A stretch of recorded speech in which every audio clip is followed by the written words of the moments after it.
Indonesia के राष्ट्रपति ने भारत के प्रधानमंत्री नरेंद्र मोदी को औपचारिक तौर पर G20 की अध्यक्षता सौंपी। 1 दिसंबर से G20 की अध्यक्षता भारत के पास रहेगी।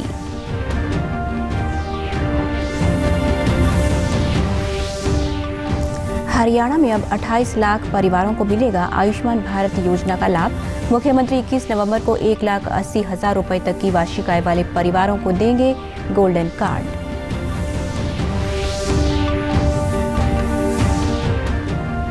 शहीद राव तुलाराम के शहीदी दिवस के उपलक्ष्य में नारनौल में अर्पित की गई श्रद्धांजलि। शहीद राव तुलाराम की याद में स्मारक बनाने के लिए सरकार ने जारी किए 30 करोड़ रुपए।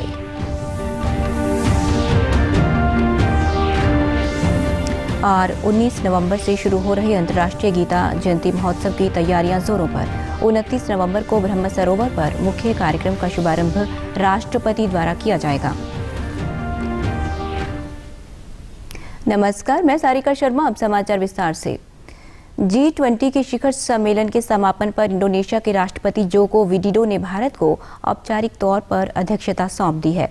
उन्होंने भारत को मित्र देश बताते हुए कहा कि G20 ट्राई का देश के रूप में इंडोनेशिया भारत का पूरी तरह से सहयोग करेगा।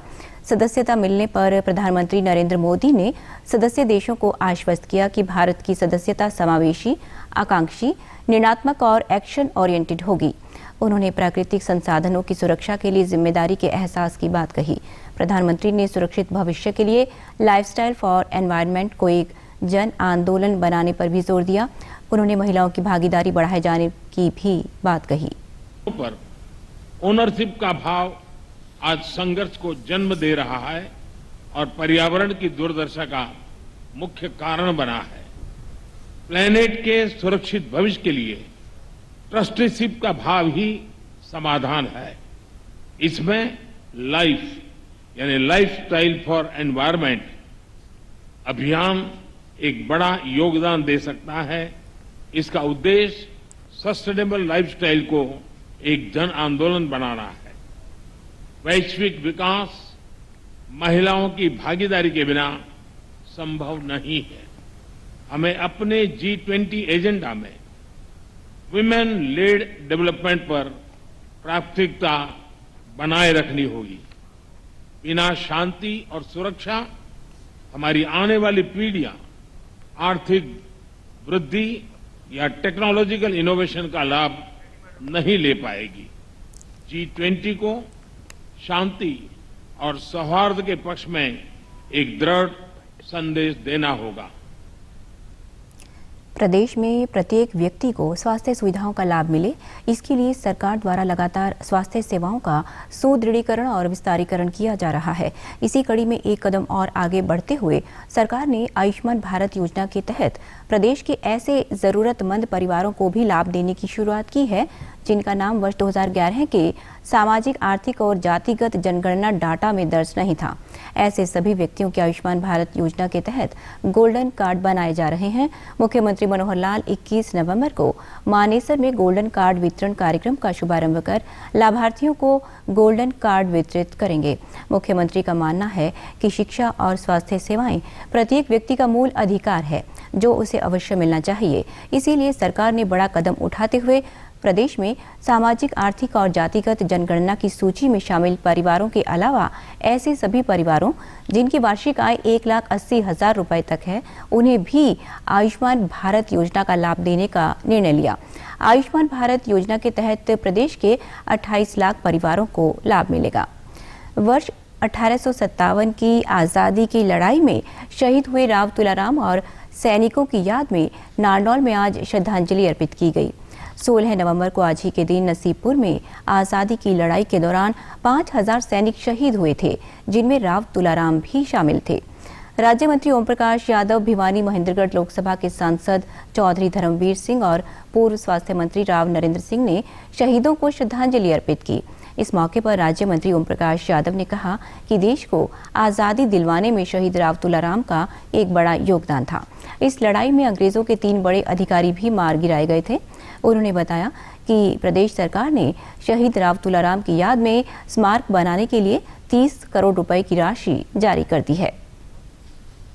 आज नसीबपुर के इस मैदान में 1857 में एक भारी युद्ध हुआ जिसके अंदर राव तुलाराम के नेतृत्व में 5000 हमारे देश के शहीदों ने अपनी शहादत दी। सरकार ने राव तुलाराम की शहादत और उनके साथियों की शहादत को पहचानते हुए यहाँ एक बहुत भव्य स्मारक बनाने की घोषणा कर रखी है और उसके लिए 30 करोड़ रुपया भी सरकार ने मंजूर कर रखा है। भिवानी महेंद्रगढ़ लोकसभा क्षेत्र के सांसद चौधरी धर्मवीर सिंह ने कहा कि यहां पर शहीद हुए सैनिकों की शहादत को हम कभी भुला नहीं सकते। 1857 ऐसा समय था जब खासकर अपने इस इलाके के बहादुर जवानों ने, जिसमें सभी लोग शामिल थे और कोई एक छोटी बात नहीं, उन अंग्रेज़ों का मुकाबला किया जिनके राज में कभी सूरज नहीं छिपता था। दुनिया के ज़्यादातर देशों पर उनका कब्जा था, लेकिन इस क्षेत्र के बहादुर जनता ने 5000 से भी ज़्यादा कुर्बानियाँ देकर उनका न केवल मुकाबला किया बल्कि उनके बड़े बड़े जनरलों को भी यहाँ के मार के भगा दिया था। 16 नवंबर को अमर शहीद राव तुलाराम जी और उनके साथ में हजारों हजार इस इलाके के वीरों ने जो शहीदी दी इस देश को आज़ाद कराने के लिए, वो नसीबपुर का मैदान इस बात का गवाह है, साक्षी है कि किस तरह हमारे बुजुर्गों ने देश को आज़ाद कराने के लिए अपनी जान की बाजी लगा दी। कुरुक्षेत्र में 19 नवंबर से 6 दिसंबर तक चलने वाले अंतर्राष्ट्रीय गीता जयंती महोत्सव की तैयारियां जोरों पर जारी हैं। गीता महोत्सव के मुख्य कार्यक्रमों का विधिवत शुभारंभ राष्ट्रपति द्रौपदी मुर्मू 29 नवंबर को ब्रह्म सरोवर पर करेंगी। कुरुक्षेत्र विकास बोर्ड के मानद सचिव मदन मोहन छाबड़ा ने कहा कि ज्योतिसर में श्री कृष्ण के विराट स्वरूप की 50 फुट ऊंची प्रतिमा का निर्माण किया गया है, जिस पर 3D मैपिंग टेक्नोलॉजी के माध्यम से गीता पर आधारित मल्टीमीडिया शो का उद्घाटन 19 तारीख को मुख्यमंत्री द्वारा किया जाएगा।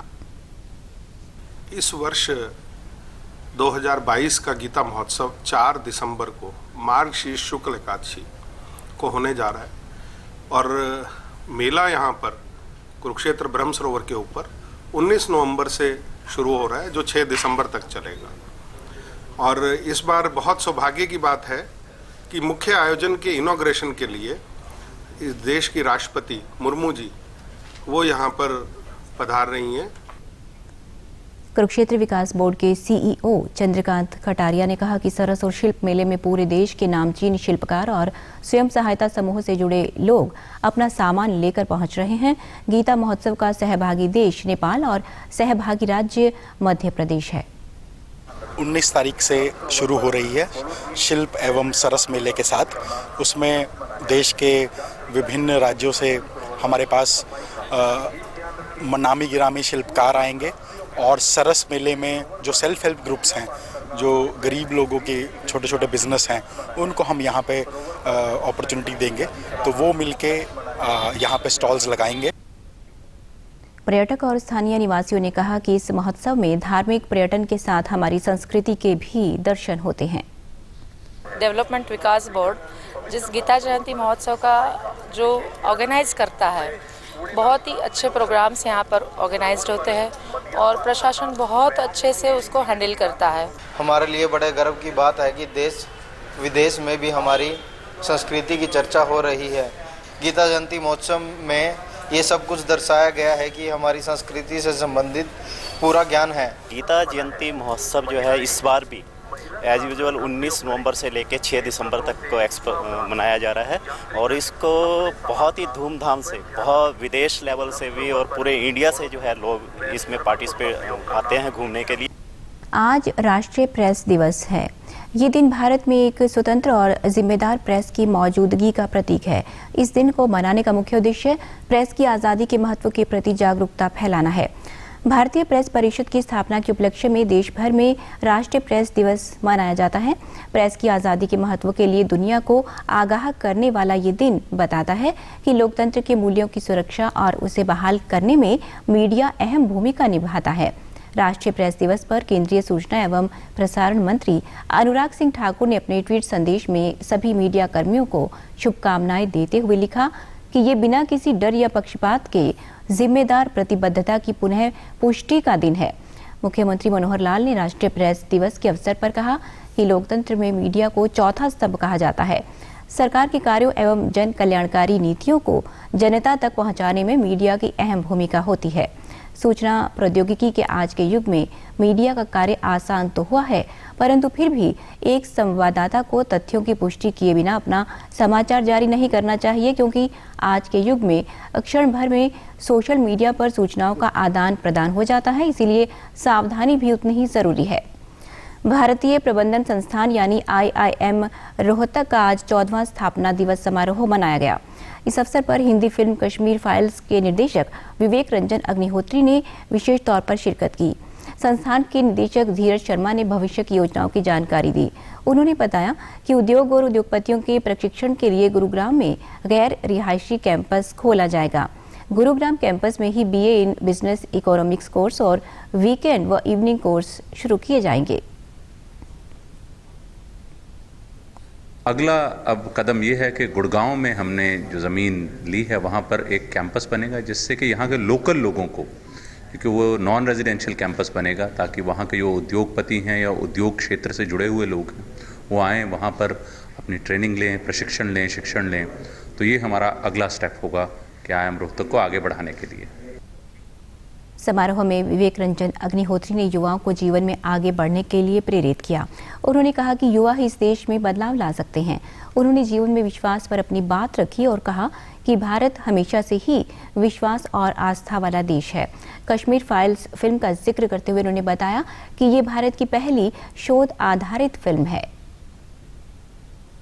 भारत जो है हमेशा से विश्वास और आस्था वाला राष्ट्र है, और इसमें चूंकि ग्लोबलाइज्ड वर्ल्ड में लोग आके जब आस्था और विश्वास को तोड़ने की कोशिश करते हैं, तो मुझे ऐसा लगता है कि मैं अपने प्रभाव को, अपने अस्तित्व को जितना इस्तेमाल कर सकता हूँ यंग बच्चों को ये बताने के लिए कि दुनिया में सबसे पहले ट्रस्ट है, बाद में कोई और चीज़ है, इसलिए मैंने ये आज बात करी। मैं कुछ मिला कश्मीरी पंडितों से, और उनकी जब मैंने दर्द भरी दास्तानें सुनी तो मुझे लगा मेरे जैसा पढ़ा लिखा आदमी जो इतना राजनीति समझता है, दुनिया देखता है, पेपर पढ़ता है, न्यूज़ सुनता है, उसको भी ये बात जो है हल्की फुल्की पता है, टूटी टूटी पता है, एग्जैक्टली क्या हुआ ये नहीं पता है। तो मुझे ऐसा लगा कि ये बहुत इम्पॉर्टेंट है कि हम लोगों को इस तरह की अमानवता की कहानी बताएं। फरीदाबाद के नागरिक अस्पताल की स्टाफ नर्स सविता रानी ने फ्लोरेंस नाइटिंगेल अवार्ड 2021 से राष्ट्रपति द्वारा सम्मानित होने पर प्रसन्नता व्यक्त की है। कोरोना काल में थैलीसीमिया से ग्रस्त बच्चों और गर्भवती महिलाओं के लिए 150 शिविरों के माध्यम से 4,500 यूनिट रक्त इकट्ठा करने पर उन्हें राष्ट्रपति ने सम्मानित किया। उन्हें 12 वर्षों से नर्स सेवा प्रदान करने और रक्तदान शिविर आयोजित करने के लिए विभिन्न सामाजिक संस्थाओं के द्वारा भी सम्मानित किया जा चुका है। स्टाफ नर्स सविता रानी ने कहा कि कोविड-19 संक्रमण के समय में ज़रूरतमंद बच्चों और गर्भवती महिलाओं के लिए रक्त की काफ़ी कमी हो गई थी। उन्होंने कहा कि मैंने सामाजिक संस्थाओं, रोटरी क्लब और रेड क्रॉस सोसाइटी के साथ मिलकर रक्त इकट्ठा किया। मैंने इस कार्य को सेवा भाव को प्राथमिकता देते हुए किया। मुझे ये जो राष्ट्रपति से सम्मान मिला है, ये कोरोना काल में जो मैंने अपनी तहे दिल से, सच्ची निष्ठा से जो काम किया है उसके थ्रू मिला है। मैंने कोरोना काल में जब कहीं पे भी ब्लड नहीं मिल रहा था, लोग घरों में थे, कोई बाहर नहीं आ रहा था, थैलीसीमिया और गर्भवती महिलाओं को ब्लड की काफ़ी ज़रूरत थी, तो हम लोगों ने सोचा कि हम उनके लिए कुछ करें। इसमें तो हमने लोगों को मोटिवेट करना शुरू किया। छोटे छोटे हम लोगों ने ग्रुप बनाए, प्राइवेट संस्थाओं से भी हेल्प ली, Rotary blood bank, Red Cross, सब ने हमारी हेल्प की और हमने लगभग 150 कैंप लगाए और 4,500 ब्लड हमने उस टाइम में इकट्ठा किया। सविता रानी की सहयोगी कर्मचारियों ने कहा कि सविता जब भी रक्तदान शिविर में जाती है तो वहां के सभी कार्यों को वे खुद संभालती हैं। वे मिलनसार व्यक्तित्व की महिला हैं। कर्मचारियों ने कहा कि सविता रानी को राष्ट्रपति द्वारा सम्मान मिलना अन्य नर्सों के लिए एक प्रेरणा है। हमें बहुत खुशी है इस चीज़ की। हमारे पूरे हरियाणा में हमारा एक ही मैम का नंबर आया है और उनको राष्ट्रपति सम्मान से प्रेरित किया गया है। हमें इस चीज़ तहे दिल से हम बड़े खुश हैं और हमारे पूरे स्टाफ बीके का पूरा स्टाफ खुश है। हमारे बीके हॉस्पिटल का नाम रोशन हुआ है इस चीज़ में, इससे बहुत खुश हैं। बहुत अच्छा लग रहा है, बहुत खुशी हुई है। देखकर ये सविता मैडम बहुत अच्छी हैं और स्टाफ में सबकी बहुत हेल्प करती हैं। देखो मैडम का नेचर से ही नहीं, वर्क से भी बहुत अच्छा सिस्टम है और रियली में इस चीज़ के लिए लायक थे। जो मिला है बहुत अच्छा गौरव, हम भी बहुत अच्छा महसूस कर रहे हैं, होना चाहिए। अंत में इस बुलेटिन के मुख्य समाचार एक बार फिर। इंडोनेशिया के राष्ट्रपति ने भारत के प्रधानमंत्री नरेंद्र मोदी को औपचारिक तौर पर G20 की अध्यक्षता सौंपी। 1 दिसंबर से G20 की अध्यक्षता भारत के पास रहेगी।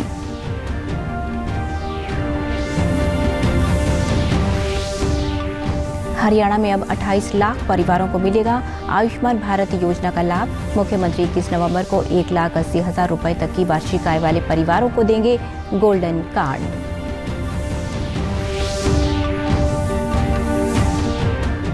शहीद राव तुलाराम के शहीदी दिवस के उपलक्ष्य में नारनौल में अर्पित की गई श्रद्धांजलि। शहीद राव तुलाराम की याद में स्मारक बनाने के लिए सरकार ने जारी किए 30 करोड़ रुपए।